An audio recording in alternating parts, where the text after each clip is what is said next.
Baik, mungkin bisa dimulai ya Ustadz ya. Betul. Baik, sebelumnya mohon maaf karena kamera saya kebetulan sedang rusak ya Ustadz ya. Belum bisa on kamera seperti itu. Baik, kami buka. Bismillahirrahmanirrahim. Assalamualaikum warahmatullahi wabarakatuh.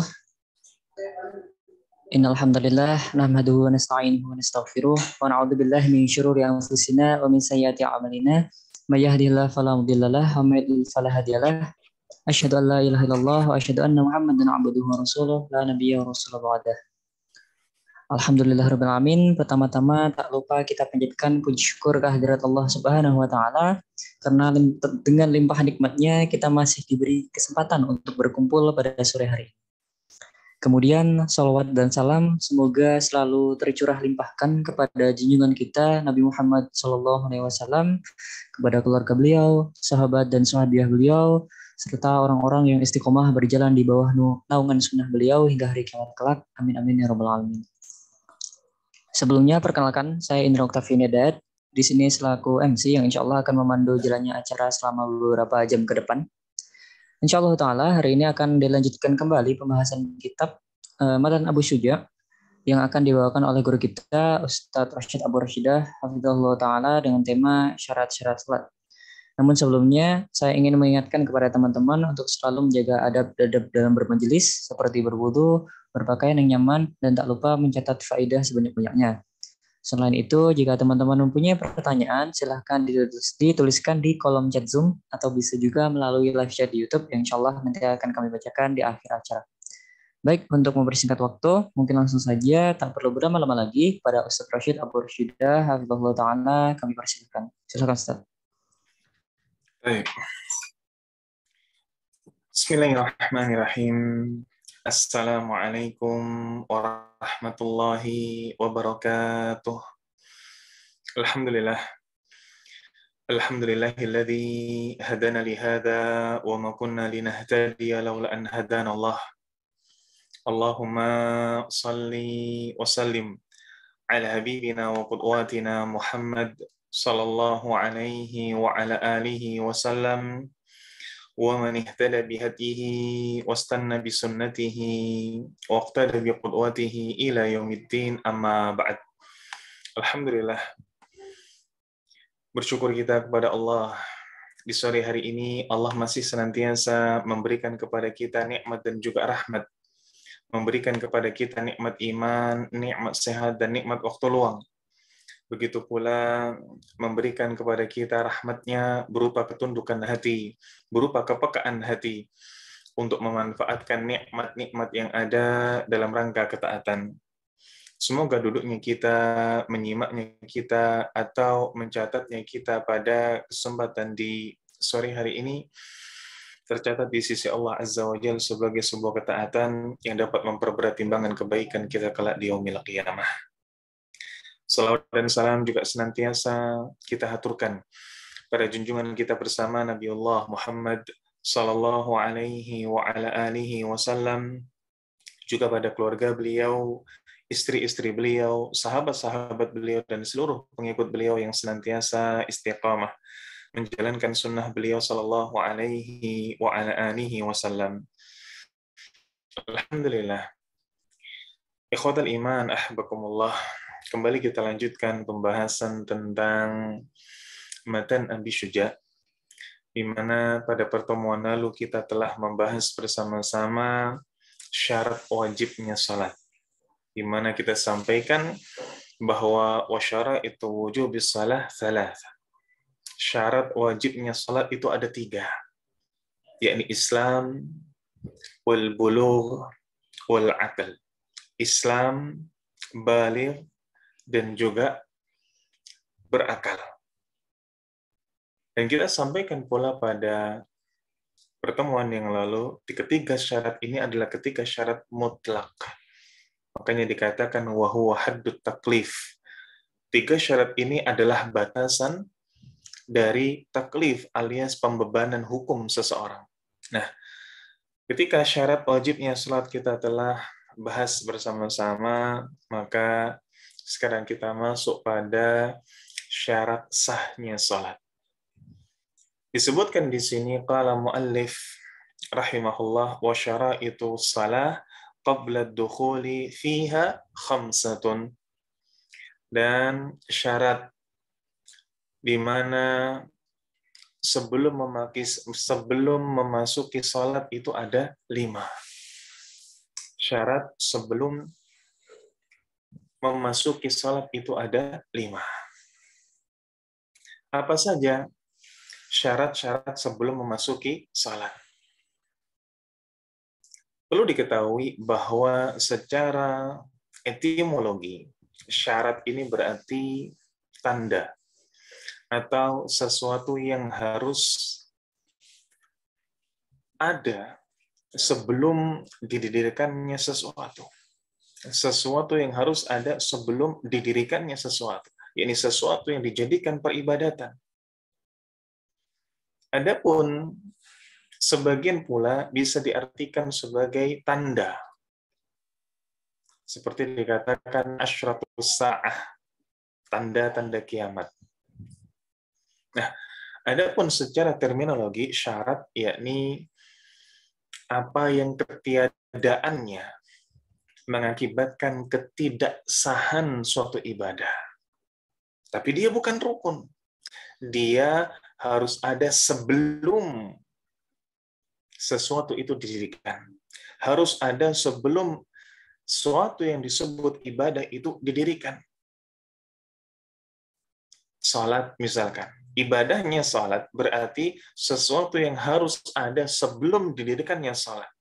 Yang mana ketiadaan sesuatu tersebut mengakibatkan tidak sahnya ibadah.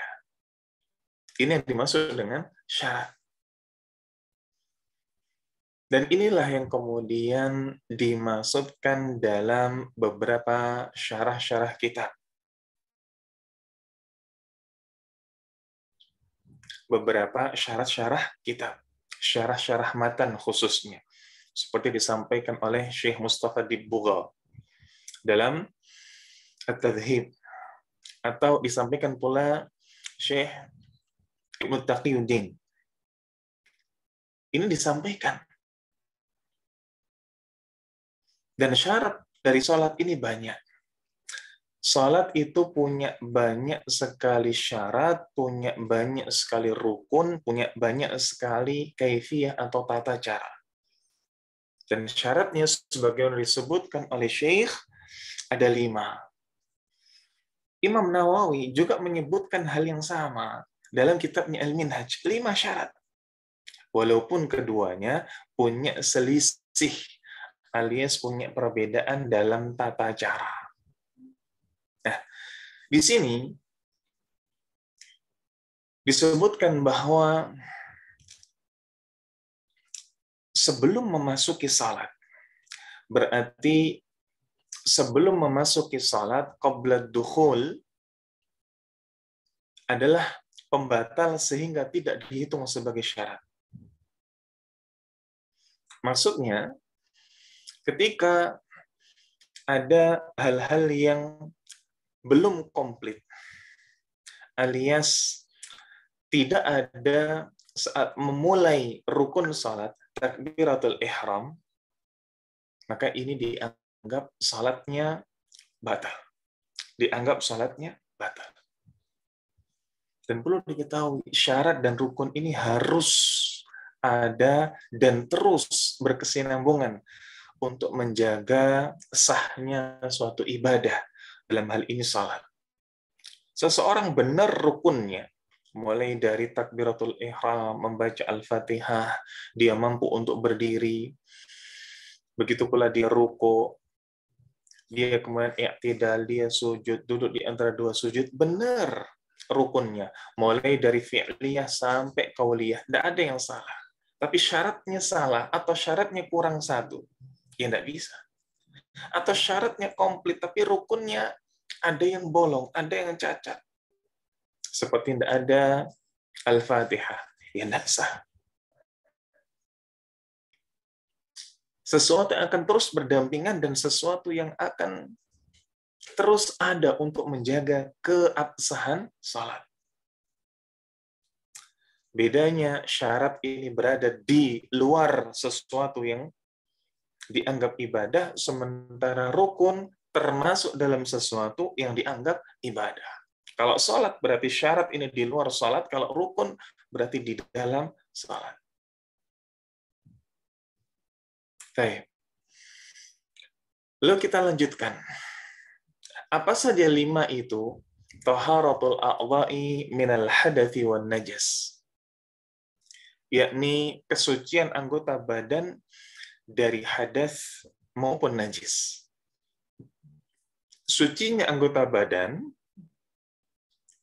ini sebuah syarat mutlak. Dan hadisnya masyhur insyaallah.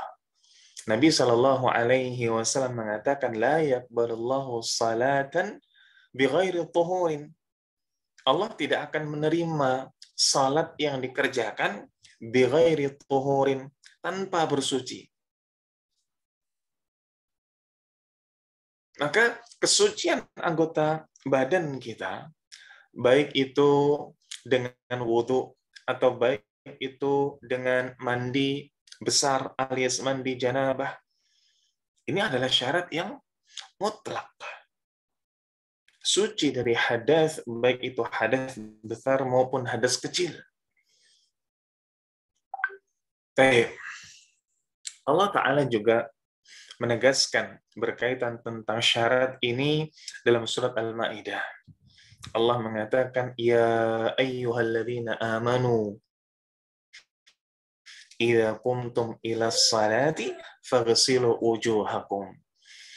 Wahai orang-orang yang beriman, apabila kalian hendak mendirikan salat, maka basuhlah wajahmu dan juga tanganmu sampai siku ila akhirih, sampai akhir ayat ini.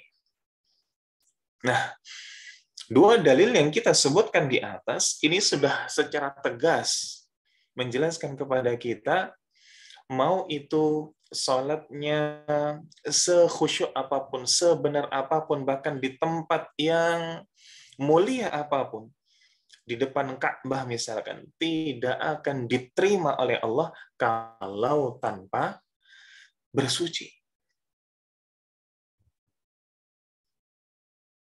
Baik. Sehingga kalau kemudian ada seseorang yang takbiratul ihram dalam keadaan suci, dia memulai salatnya dalam keadaan suci, lalu berhadas, buang angin misalkan, maka salatnya batal. Karena seperti yang tadi kita sampaikan, rukun dan juga syarat ini hal yang akan terus berdampingan. Kita katakan bahwa syarat ini sebelum didirikannya suatu ibadah, rukun saat didirikannya suatu ibadah. Tapi bukan berarti syarat ini selesai ketika seseorang ini memulai ibadah. Enggak. Dia harus ada sebelum suatu ibadah, tapi keberadaan syarat ini terus dijaga sampai selesai. Hanya saja dia di luar bagian dari sholat. Wudhu di luar bagian dari sholat. Rukun ini sesuatu yang ada saat ia memulai suatu ibadah, saat akan sholat. Takbiratul ihram ia harus ada. Dan ini akan terus sampai kemudian dia menyelesaikan sholatnya. Sehingga jangan kok kemudian, yang penting sebelum takbiratul ihram ini suci, lalu setelah itu bebas. Enggak. Akan terus ada. Baik, berikutnya. Berkaitan dengan suci badan, pakaian, dan juga tempat sholat dari najis. Bukan cuma badannya saja. Tapi di sana ada pakaian, tapi di sana ada tempat sholat. Sucinya dari najis yang menempel pada badan, pakaian, dan tempat sholat, dasarnya adalah firman Allah Ta'ala. Dalam surat Al-Muddathir, Allah Ta'ala mengatakan, وَالرُّجْزَ فَهْجُرْ. Ar-rujz, fahjur, tinggalkanlah. Ar-rujz ini apa? Najis. Ar-rujz ini artinya najis. Dalam hadis Nabi Shallallahu Alaihi Wasallam mengatakan kepada Aisyah, "Idza aqbalatil haid, fada'is salah." Kalau engkau wahai Aisyah mendapati haid, maka tinggalkan salat. Wa idza dhahaba qadruha, dan kalau kemudian batas haid tadi sudah berlalu, faghsili indaki dam wasalli. Maka cucilah darah yang ada padamu, lalu salatlah. Baik. Juga hadis berkaitan dengan apa? Berkaitan dengan ketika Nabi melintasi dua kuburan. Nabi diperdengarkan oleh Allah bahwa salah satu di antara penghuni kubur ini diazab. Kenapa?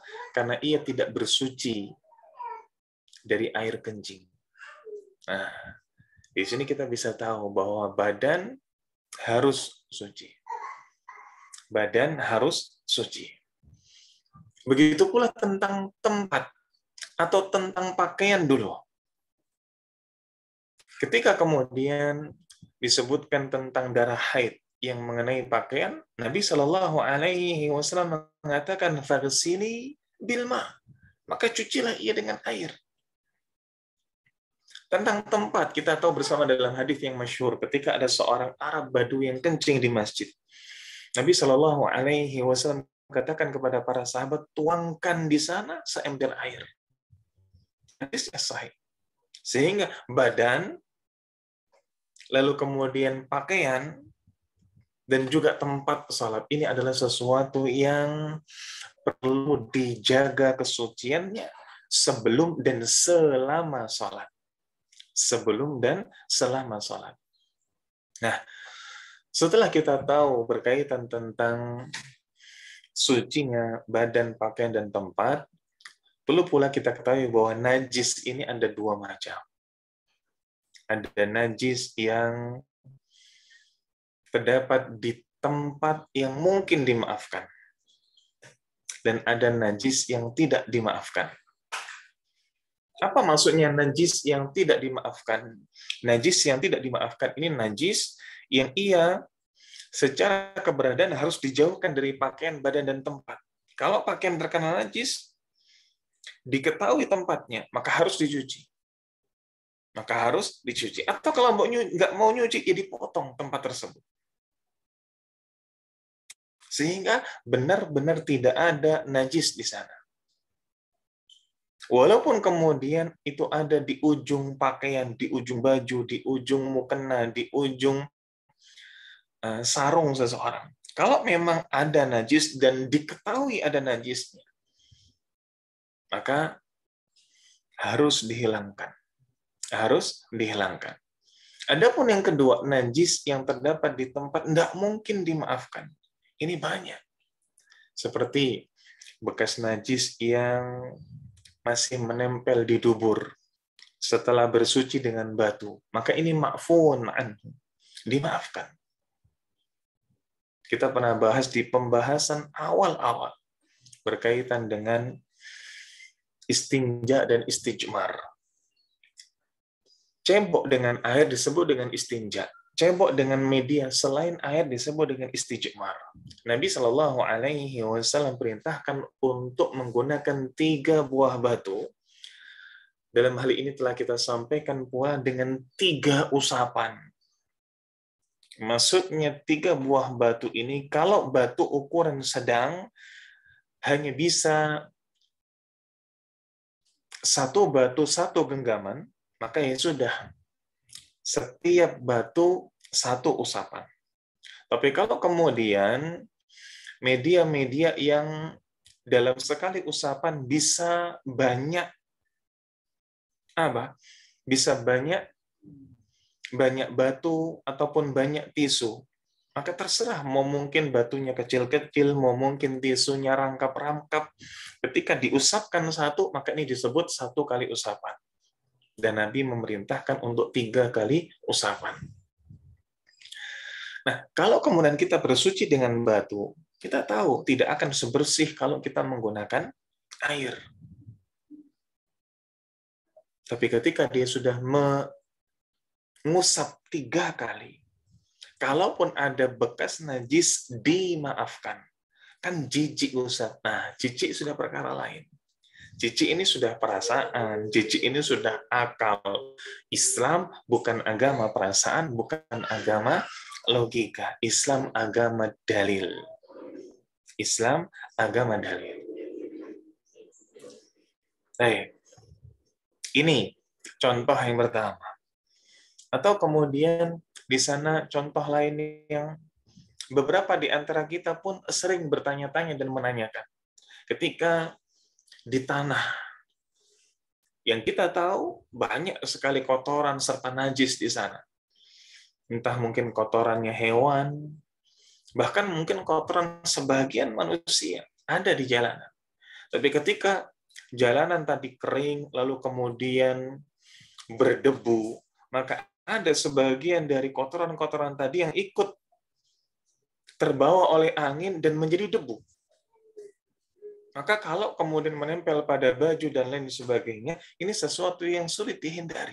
Dan yang demikian ini ma'fuun anhu, dimaafkan pula. Dimaafkan pula. Baik. Begitu pula. Di antara yang disebutkan oleh Syekh Taqiyuddin dalam Kifayatul Akhir bahwa sedikit darah serangga apabila mengenai pakaian, apabila mengenai badan, karena sulit dihindari, maka tidak ada masalah. Maka tidak ada masalah. Misal ketika sebelum sholat, sebelum takbiratul ihram, kok ada nyamuk, sudah apa? Nyedot darah kita, maka kita ceples. Ada darahnya di sini. Kita berusaha kemudian usap darah itu. Baik. Tapi masih ada mungkin bekasnya, tidak ada masalah. Tapi kalau darah itu banyak, misal apa? Misal habis nyembelih sapi, nyembelih kambing, darahnya banyak. Nah, di sini ada silang pendapat. Kalau darahnya sedikit, seperti darah nyamuk dan lain sebagainya, maka ini dimaafkan. Tapi kalau darahnya banyak, ada silang pendapat. Sebagian pendapat mengatakan tetap dimaafkan. Selama itu memang dari hewan yang halal dimakan. Tapi sebagian pendapat seperti pendapat dari Imam Ar-Rafi'i tidak dimaafkan. Tidak dimaafkan. Baik. Atau contoh lain, darah jerawat, darah bisul, atau nanah, atau apa? Kalau bahasa Jawanya itu udunan. Apa bahasa Indonesianya? Astagfirullah. Bahasa Indonesianya udunan itu. Baik. Al-muhim di sana ada seperti mata ikan. Yang kalau kemudian keluar ada darahnya, keluar ada nanahnya, maka menurut pendapat yang sahih, karena ada silang pendapat, insya Allah hal-hal seperti itu dihukumi boleh alias dimaafkan. Alias dimaafkan. Nah, catatannya, kalau sholat dengan najis yang tidak dimaafkan, seperti tadi, apa? Ya seperti air kencing, seperti kotoran, terlihat, maka walaupun ada di ujung pakaian harus dibersihkan. Tapi bagaimana kalau dia tidak tahu? Nah, di sini poinnya. Kalau dia sholat dengan najis yang tidak dimaafkan, dan dia tidak tahu, sama sekali tidak tahu, tidak sadar kalau di ujung pakaiannya mungkin ada kencingnya bayi, perempuan, atau mungkin ada kencing dari mungkin anak tetangga dan lain sebagainya. Dia tidak sadar. Sama sekali tidak sadar. Maka yang demikian ini pendapat yang lebih kuat, walaupun di sana ada yang mengatakan boleh, tetapi hendaklah dia mengqadha salatnya saat tahu. Kalau tidak tahu, ya sudah tidak apa-apa. Ketika dia tahu, entah mungkin selang 1 jam dia tahu, subhanallah, ternyata ada tetesan air kencing di sini. Dicium, pesing. Siapa air kencing? Oh, anak tetangga tadi karena sempat gendong dan lain sebagainya. Apalagi itu bayi laki-laki yang usianya 1 tahun, sudah MPASI, sudah kena makanan selain air susu ibu. Maka dia tahu selang 1 jam setelah salat dan masih ada di waktu sholat, qadha. Baginya qadha. Tapi kalau dia tidak tahu, tidak ada masalah. Berikutnya, termasuk di antara syarat sah salat adalah wasatrul aurah bilibasin tahirin wal wuqufu ala makanin tahirin. Menutup aurat dengan pakaian yang suci dan menggunakan pula tempat yang suci. Dalil dari menutup aurat dengan pakaian yang suci tentu saja adalah firman Allah Ta'ala. Allah mengatakan dalam surat Al-A'raf, "Khudhu zinatakum 'inda kulli masjidin." Pakai pakaianmu di setiap memasuki masjid. Di setiap memasuki masjid. Dan dalam hadis yang lain, Nabi SAW mengatakan, "La yaqbalullahu salata haidin illa bi khimarin." Allah tidak akan menerima salatnya wanita yang sudah haid, alias wanita yang sudah baligh, kecuali bi khimarin, kecuali dengan kerudung, kecuali dengan penutup kepala. Ini menunjukkan kesucian pakaian, kesucian tempat, ini harus pula diiringi dengan tertutupnya aurat bagi orang yang hendak sholat. Iya, pakaiannya suci, tapi ternyata pakaian tersebut tidak menutup aurat baginya. Ya percuma. Nah, syarat menutup aurat adalah disebutkan oleh Syekh Taqiyuddin, yakni menutupi warna kulit alias tidak transparan. Baik itu kemudian dengan kain, dengan bahan kulit, bahan kertas, atau rerumputan. Ini. Baik. Ikhwatal iman, ahabakumullah. Para jamaah sekalian, saudara-saudariku yang mencintai sunnah dan dicintai oleh Allah Azza wa Jalla. Ada pembahasan menarik. Bagaimana ketika seseorang ini dia sudah menutup aurat dengan pakaian yang suci, tetapi berkaitan dengan tempat yang suci, dia tidak mampu untuk mengadakannya. Misalkan dia sholat di suatu tempat yang dia ragu bahwa tempat itu suci. Bahkan banyak indikasi-indikasi yang mengatakan tempat itu najis. Bau pesing di mana-mana, dan lain sebagainya.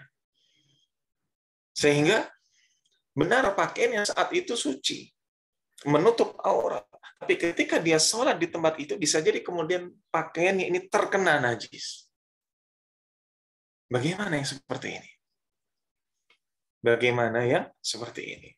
Nah, ada dua pendapat besar di kalangan para ulama. Yang pertama mengatakan bahwa hendaklah dia melepas pakaiannya dan dia bentangkan pakaian tersebut dijadikan sebagai alat salat. Sehingga dia salat dalam keadaan arian fala ba'sa bih. Dia salat dalam keadaan telanjang pun tidak mengapa.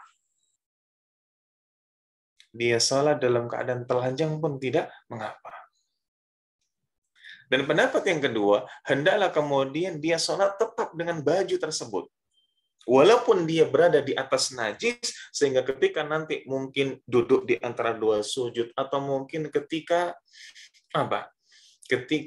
sujud, ada pakaian-pakaian yang kena najis itu. Tidak ada masalah. Akan tetapi harus mengulang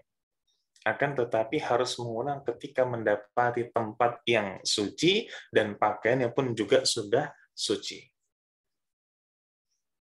Mana yang tepat di antara dua pendapat ini? Nah, Di antara dua pendapat ini, insya Allah yang tepat adalah, atau insya Allah yang ahwab, insya Allah yang paling hati-hati adalah pendapat yang kedua. Salat dengan baju itu tidak apa-apa. Dengan atau di atas tempat yang ia sendiri merasakan tempat itu najis, tidak ada masalah. Dan nanti kalau dia mendapati sudah di tempat yang suci, sudah dengan pakaian yang suci, maka dia ulang. Maka dia ulang.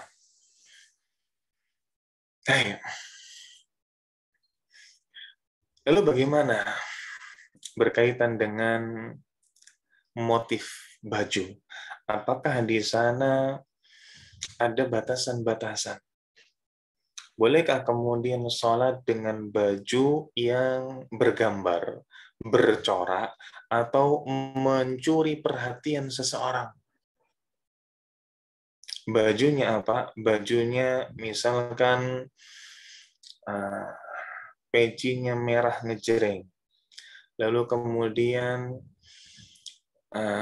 pakaiannya atau baju kokonya kuning ngejreng, sarungnya hijau ngejreng, sehingga kalau dari jauh mungkin seperti Bang Jo, lampu apa? Lampu merah di perempatan. Bolehkah yang demikian ini? Kalau kemudian itu menjadi perhatian, sebagian ulama mengatakan makruh. Sama hukumnya ketika sholat mengenakan tulisan yang macam-macam. Siapa yang baca tulisan ini, maka baginya titik. Atau kemudian ada tulisannya Indonesia bangkit. Kalau musim pemilu biasanya ada seperti itu. Maka sebagian ulama, dan ini termasuk pendapat yang ahwat, berhati-hati, maka makruh sholat seperti itu. Makruh sholat seperti itu. Karena membuat orang lain terganggu. Berikutnya, di antara syarat sah sholat, wal ilmu bidukhulil waqti. Ilmu tentang masuknya waktu sholat. Dia tahu kapan waktu sholat itu masuk. Misalkan kalau di zaman kita sekarang dengar panggilan azan, iya sudah. Itu termasuk syarat sah sholat. Itu termasuk syarat sah sholat. Apa dalilnya? Dalilnya adalah apa yang Allah firmankan dalam surat An-Nisa. Dalil yang masyhur pula. Allah Ta'ala berfirman, Inna salata kanat 'alal mu'minina kitaban mawquta. Sejatinya salat itu bagi orang-orang yang beriman adalah hal yang telah ditentukan waktunya. Kitaban mawquta, yakni sesuatu yang telah ditentukan waktunya. Oke. Ini insya Allah bukan lagi hal yang kita ragukan. Bahwa yang namanya salat maghrib ya harus di waktu maghrib. Yang namanya salat zuhur ya harus di waktu zuhur. Sehingga kita tidak akan berpanjang lebar tentang hal ini. Kita tidak akan berpanjang lebar tentang hal ini. Ini kan kalau di zaman sekarang jelas. Kalau di zaman yang mungkin zaman dahulu tidak jelas. Atau mungkin ketika kita di tempat yang tidak terdengar suara adzan. Di zaman dahulu, adzan mungkin tidak sekeras sekarang. Masjid tidak sebanyak sekarang. Suara adzan pun tidak senyaring saat ini. Karena sudah ada mic dan lain sebagainya. Atau kita mungkin tinggal di hutan. Ketika mapala misalkan. Mahasiswa pencinta alam. Bagaimana kita tahu telah masuk waktu salat? Gampang Ustaz pakai jam, gampang pakai HP. Kalau tidak ada jam, kalau tidak ada HP, bagaimana? Nah, maka disitulah kemudian di zaman dahulu menggunakan pertanda dari alam itu sendiri. Jam di zaman dahulu menggunakan apa? Menggunakan kayu yang ditancapkan. Mengetahui jam berapa, ini dari bagaimana bayangan kayu tersebut karena sengatan matahari, karena sinar matahari. Atau mungkin kalau pagi, kita mendengar dari suara kokok ayam misalkan. Ini menggunakan pertanda dari alam. Menggunakan pertanda dari alam. Alhamdulillah kita semua kemudian sudah hidup di zaman yang mudah dan Islam mengakomodir kemudahan tersebut. Mengakomodir kemudahan tersebut. Berikutnya, di antara syarat sahnya salat wastiqbalul qiblah, dan menghadap ke arah kiblat. Kiblat yang dimaksud di sini tentu saja Ka'bah. Bukan kok kemudian kiblat yang ada sebelum Ka'bah ditentukan, Baitul Maqdis. Nah, dinamakan kiblat karena orang-orang menghadap kepadanya. Nah, menghadap Ka'bah ini adalah syarat sah salat bagi yang mampu. Bagi yang mampu. Bukan pada saat ia ketakutan dengan sangat. Bukan pada saat salat sunnah di waktu safar, di mana ia boleh menghadap kemanapun. Apalagi ketika di atas rahilah, di atas kendaraannya. Maka menghadap ke arah kiblat ini syarat sahnya seseorang bagi yang mampu. Allah Ta'ala mengatakan dalam surat Al-Baqarah, "Fawalli wajhaka syatral masjidil haram." Maka palingkanlah wajahmu ke arah Masjidil Haram. Dan menghadap ke arah kiblat ini hanya diwajibkan pada saat sholat saja. Ketika kemudian kita tidak sholat, ibadah apapun itu, maka tidak ada masalah. Bahkan sujud syukur ini sebagian ulama bahkan termasuk pendapat jumhur tidak perlu menghadap ke arah kiblat. Sujud syukur berbeda dengan sujud tilawah. Sujud tilawah harus menghadap ke arah kiblat. Sujud syukur sebagian ulama, dan ini termasuk pendapat jumhur, tidak perlu menghadap ke arah kiblat. Karena itu spontanitas. Ayo. Nah, berkaitan dengan Ka'bah ini pun juga ada hal yang perlu disampaikan. Berbeda hukumnya orang yang dia bisa melihat Ka'bah dengan mata kepalanya dengan orang yang tidak bisa melihat Ka'bah dengan mata kepalanya. Maka orang yang bisa melihat Ka'bah dengan mata kepalanya, dia harus presisi, memposisikan seluruh tubuhnya sejajar menghadap Ka'bah.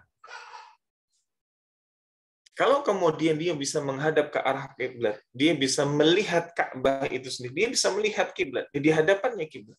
Tapi justru dia sholatnya menyamping, nyerong, maka tidak akan diterima.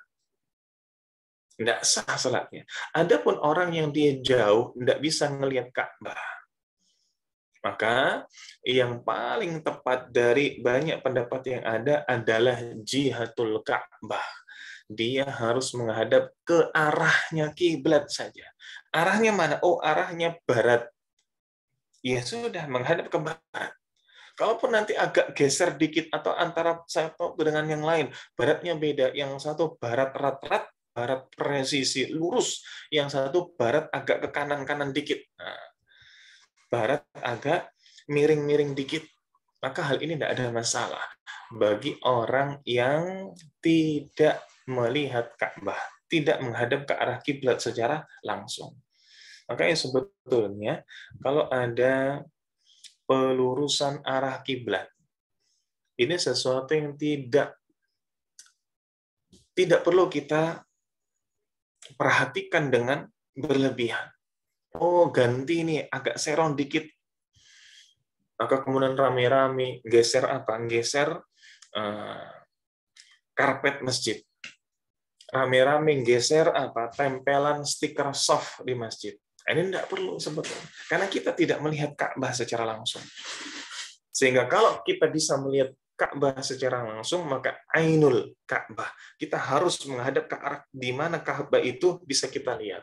Tapi kalau kita tidak bisa melihat Ka'bah, maka jihatul Ka'bah yang kita hadapkan dalam salat kita adalah arahnya kiblat.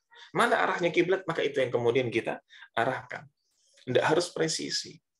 Tidak harus presisi. Baik. Ikhwatal iman, ahabakumullah, para jamaah sekalian, saudara-saudariku yang mencintai sunnah dan dicintai oleh Allah Azza wa Jalla. Ada tambahan berkaitan tentang syarat, yakni tidak berbicara. Syarat yang keenam ini ditambahkan pula dan dijelaskan dalam Kifayatul Ahram, dalam Kifayatul Ahram, bahwa orang yang berbicara dengan kata-kata yang bisa dipahami tanpa uzur, maka salatnya batal. Dengan kata-kata yang bisa dipahami. Berbeda kalau kata-kata yang tidak bisa dipahami seperti atau mungkin tidak ada masalah. Mungkin dia kedinginan, mungkin apa, spontan, tidak ada masalah. Tapi kalau kemudian dengan kata yang bisa dipahami, dan selain dalam rangka mengingatkan imam.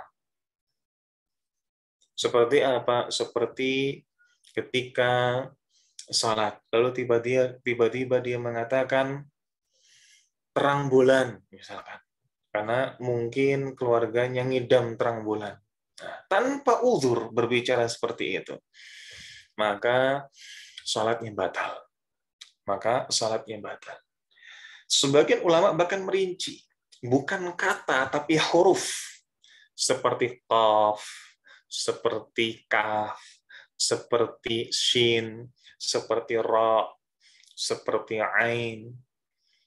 Kalau kemudian ia menggabungkan huruf-huruf tadi sampai pada 3 huruf atau lebih, sehingga bisa ditebak ia akan mengatakan apa, bahkan kemudian bisa dipahami maknanya apa, maka ini batal. Ini kalau kita berbicara dengan bahasa Arab mungkin lebih pas. Tapi kalau bahasa kita, bahasa Indonesia, mungkin lebih tepatnya dengan kata. Ketika dia mengucapkan kata itu dengan jelas, bisa dipahami tanpa uzur, maka ini menjadi pembatal salat. Dan berikutnya pula, di antara syarat sahnya salat, yakni tidak banyak gerak alias tumakninah. Loh, bukannya tumakninah itu rukun. Nah, makanya kita sampaikan ini tambahan yang disebutkan oleh Syekh Imam At-Taqiyuddin. Menahan diri supaya tidak banyak gerak. Tidak termasuk dalam matan Abu Syuja', tidak. Tapi ini tambahan. Ini tambahan dari beliau. Dalam Kifayatul Ahya. Ada pula tambahan lainnya, yakni menahan diri dari makan. Maka orang yang salat, kalau kemudian dia makan sesuatu jelas batal, walaupun sedikit. Dan dalam satu pendapat, kalau kemudian dia makannya sebelum sholat, dan ketika sholat berarti dia tidak makan, tapi ada makanan yang nyempil di giginya. Bahasa kita selilitan. Maka kemudian dia menelannya dengan sengaja, maka salatnya batal. Tapi kalau dia menelannya tidak sengaja, maka salatnya pun juga tidak batal. Nah, ikhwatal iman, ahbakumullah. Kalau kita membahas berkaitan dengan menghadap ke arah kiblat, disebutkan wa yajuzu tarku al-istiqbali fi halataini fi syiddati wal khaufi. Boleh kita enggak menghadap ke arah kiblat dengan 2 keadaan, dengan 2 alasan. Fi syiddatil khauf. Nah, mungkin tadi salah baca. Dengan 2 keadaan, yakni fi syiddatil khauf. Yang pertama yakni fi syiddatil khauf, di saat ia sedang ketakutan yang parah, sangat ketakutan. Yang kedua, wa finna filati fis safari ala rahilah, dan dalam salat sunnah di waktu safar di atas kendaraan. Baik. Ketika dalam ketakutan yang sangat, ini dianalogikan seperti ketika sedang di tengah-tengah peperangan. Ketika perang sedang berkecamuk, perang nggak bisa seenaknya kok di pause. Berhenti dulu, nanti kita lanjutkan setengah jam lagi. Nggak bisa. Perang ya akan terus begitu, karena taruhannya nyawa. Maka dalam kondisi demikian, seorang muslim tetap tidak bisa meninggalkan salat. Walaupun kemudian bisa dijamak, tapi seandainya dia mau menjamak zuhur dan asar, dan waktu asar hampir habis, baginya salat. Dan ini ada istilahnya salat khauf. Nanti akan masuk kita pada pembahasan hal tersebut. Sehingga kita tidak perlu terlalu membahas detail gerakannya, karena nanti kita akan masuk pada bahasan salat khauf. Begitu pula ketika sedang berkendara, alias sedang safar. Musafir boleh melakukan salat sunnah sambil berkendara di jalan, entah kemudian di atas onta, kalau di zaman sekarang berarti mungkin di mobil, boleh menghadap ke arah tujuannya dalam safar yang panjang. Naik pesawat, naik kemudian kapal laut, kapal api, dan lain sebagainya. Kapal laut, kemudian kereta api, kapal api, subhanallah, merek kopi. Adapun dalil tentang orang yang berkendara adalah hadis Nabi Shallallahu Alaihi Wasallam. Nabi kita yang mulia Shallallahu Alaihi Wasallam menyampaikan dari riwayat sahabat Ibnu Umar. Dikatakan karena Rasulullah Shallallahu Alaihi Wasallam yusalli ala rahilati fi safari haitsuma tawajjahat bihi. Beliau Shallallahu Alaihi Wasallam ini biasa salat di atas kendaraan tatkala safar, ke arah manapun kendaraan alias onta beliau menghadap. Nah, salatnya ini adalah salat sunnah. Nah, disebutkan dalam riwayat Bukhari, kalau beliau ingin salat wajib, maka beliau turun dari kendaraan, turun dari onta beliau lalu menghadap ke arah kiblat. Nah, maka ini berlaku pada pengendara atau orang yang safar yang tidak memungkinkan untuk untuk apa? Untuk menyempurnakan salatnya. Yang tidak memungkinkan untuk menyempurnakan salatnya. Ketika kita dalam kondisi safar, kadang kita salat, memang kita tidak akan bisa rukuk dengan benar sebagaimana kita rukuk pada umumnya, dan sujud dengan benar sebagaimana sujud pada umumnya. Maka tidak ada masalah. Apapun yang ia dalam kondisi tersebut, dudukkah, berbaringkah, entah mungkin dia sedang safar, tapi mungkin safar yang ia pun juga dalam kondisi sakit sehingga harus berbaring. Maka dia salat dalam keadaan yang ia bisa gerakannya. Rukuknya bagaimana? Ya rukuk yang ia bisa. Sujudnya bagaimana? Ya sujud yang ia bisa. Baik. Ikhwatal iman, ahbakumullah. Saudara-saudaraku sekalian yang mencintai sunnah dan dicintai oleh Allah Azza wa Jalla, ini dulu mungkin yang bisa kita sampaikan pada kesempatan di sore hari ini. Atas banyak sekali kurangnya dan sedikit lebihnya, namun maaf. Wassallallahu ala nabiyyina wa ala alihi wa sahbihi wa mawala. Nah, tafadhal kalau ada yang mau ditanyakan. Baik, jazakallahu khairan atas materinya. Mungkin teman-teman silakan yang ingin bertanya bisa langsung open mic atau menuliskan di kolom chat. Dipersilakan. Oh ya, ini ada satu pertanyaan masuk, Ustaz. Bismillah, Assalamualaikum warahmatullahi wabarakatuh. Izin bertanya, Ustaz, setahu saya bergerak selama 3 kali salat itu membuat sholat tidak sah. Saya juga pernah mendengar bahwa apabila kita Bisa membatalkan diulang, sholat, Mas? Putus-putus? cek sudah terlihat jelas Ustaz. Sudah. Pertanyaannya seperti ini. Setahu saya bergerak selama 3 kali di luar gerakan sholat saat sholat itu membuat sholat tidak sah. Saya juga pernah mendengar bahwa apabila kita membatalkan sholat selama 3 kali juga harus berwudu lagi gitu seperti itu. Apakah hal itu benar? Baik. Jazakallah khairan. Alhamdulillah wassalatu wassalamu ala Rasulillah wa ala alihi wa sahbihi wa mawalah wa la haula wa la quwwata illa billah. Apakah menggerakkan anggota tubuh 3 kali dalam sholat ini termasuk membatalkan sholat? Memang ada pendapat seperti ini, tapi ini pendapat yang tidak kuat. Yang betul, kita memang tidak boleh banyak bergerak dalam sholat. Tetapi kalau gerakan itu adalah gerakan yang perlu kita lakukan, yang kalau kita tidak melakukannya, kita tidak bisa tumak ninah. Padahal tumak ninah ini rukun sholat, maka boleh. Misalkan orang yang batuk. Ketika batuk, dia pasti bergerak. Atau orang yang flu, mungkin gerakan pertama dia menghirup kembali ingusnya. Gerakan kedua mungkin dia bersin. Gerakan ketiga mungkin dia mengusap apa-apa yang hampir keluar dari hidungnya. Ini perlu dilakukan karena kalau dia tidak lakukan, maka tidak tumak ninah dalam salat, maka tidak ada masalah. Lain cerita kalau dia gerak yang tidak diperlukan. Dalam kondisi normal-normal saja, tapi banyak gerak. Nah, ini yang kemudian sholatnya bisa menjadi bermasalah. Tapi kalau itu diperlukan, tidak ada masalah.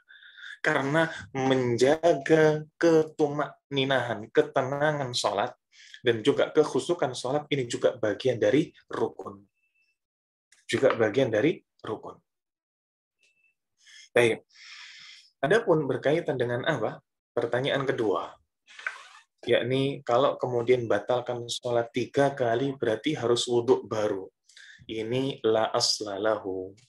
Tidak ada landasannya. Nah, hal ini tidak ada landasannya. Maka tidak perlu diamalkan.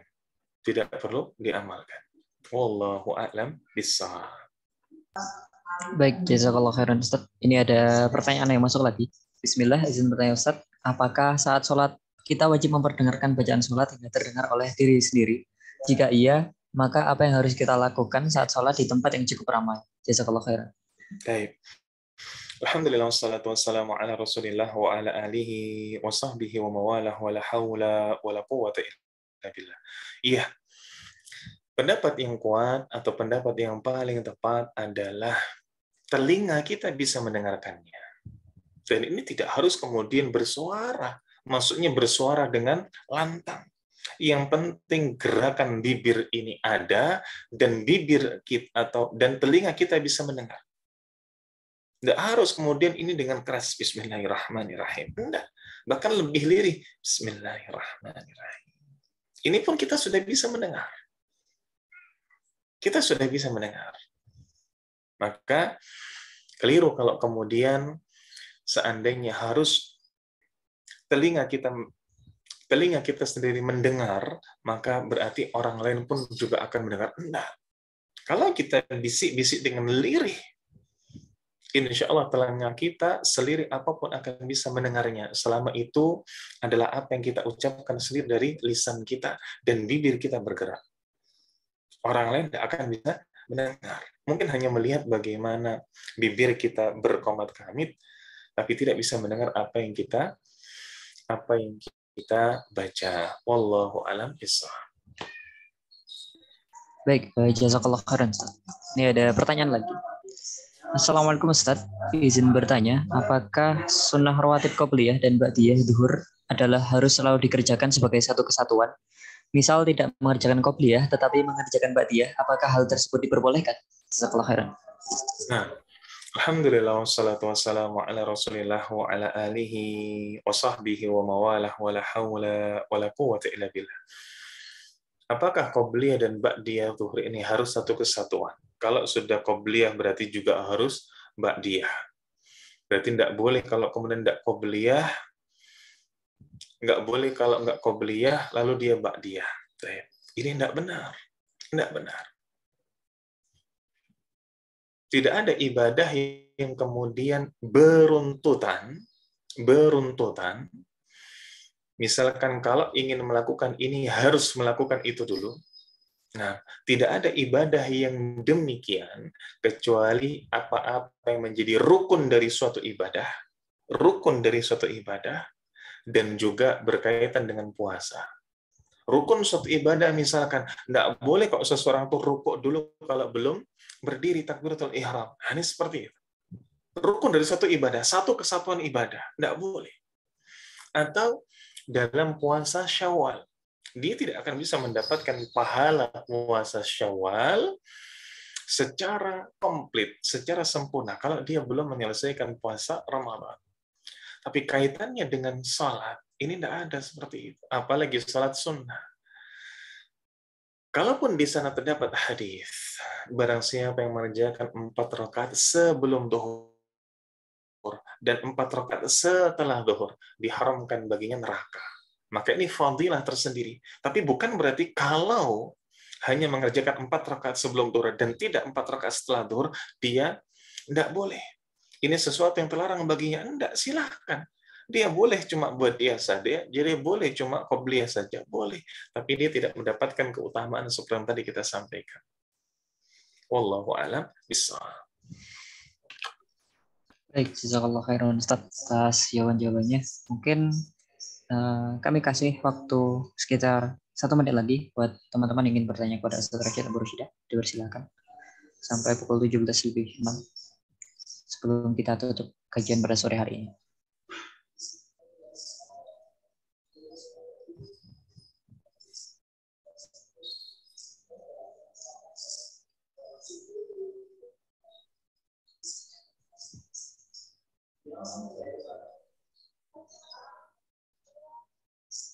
Oke, baik, belum ada pertanyaan ya. Mungkin karena sudah tidak ada pertanyaan lagi, mungkin dapat kami akhiri saja, Ustaz ya. Sampai di sini saja.